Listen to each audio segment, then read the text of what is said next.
కూటమి ప్రభుత్వంలో చంద్రబాబు నాయుడు గారు ముఖ్యమంత్రి అయిన రోజు నుంచి తిరుపతి పరువు ప్రతిష్ట ఎలా దిగజారుస్తున్నారో లడ్డూ విషయంలో చూసాం. మొన్న మనుషులు చనిపోయిన విషయం మనం చూసాం.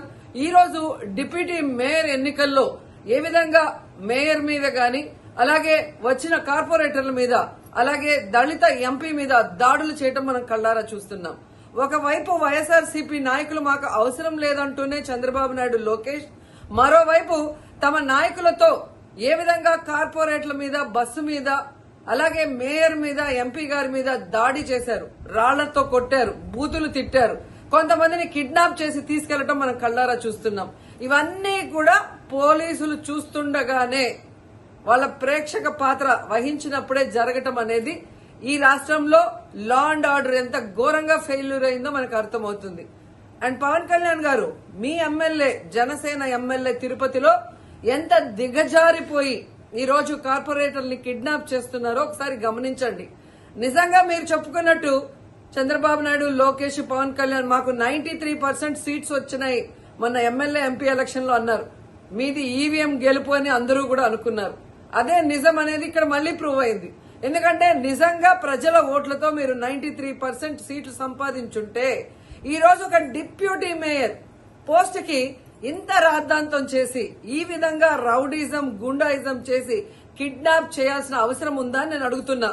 మీకు దమ్ము, ధైర్యం ఉంటే, ప్రజలు మీ పక్షాన ఉన్నారు, మీ ప్రభుత్వం సక్రమంగా పనిచేస్తుంది, ఇచ్చిన హామీలు నెరవేరుస్తుంది అని మీరు నమ్ముంటే ఈ కార్పొరేటర్లతో రాజీనామా చేయించి మీ గుర్తు మీద గెలిపించుకొని మీరు ఎన్నికలు జరిపించుంటే ప్రతి ఒక్కరు మిమ్మల్ని శభాష్ ఉంటారు.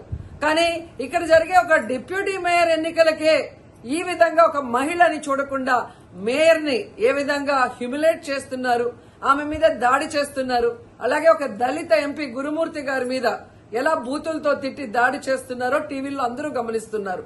సో మీరు ఫెయిల్యూర్ అయ్యారు.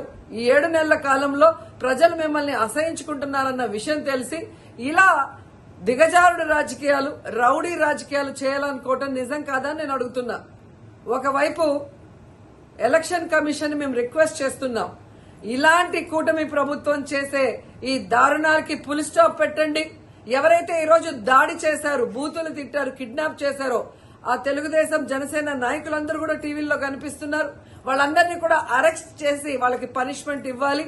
అలాగే ఎన్నికలు, డిప్యూటీ మేయర్ ఎన్నికల్ని ప్రజాస్వామ్యబద్దంగా నిర్వహించాలని ఈసీని డిమాండ్ చేస్తున్నాం.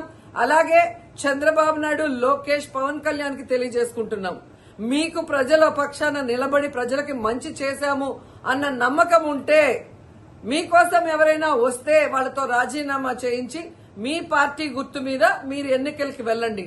3 పార్టీలు ఉన్నాయిగా, బీజేపీ, తెలుగుదేశం, జనసేన. మరి మీకు ప్రజలు ఓట్లేస్తారన్న నమ్మకం లేదా? లేదా ప్రజాబద్దంగా గెలిచిన కార్పొరేటర్లతో మీరు రిజైన్ చేయిస్తే వాళ్ళు గెలుస్తారన్న నమ్మకం లేదా అని ప్రశ్నిస్తున్నాను.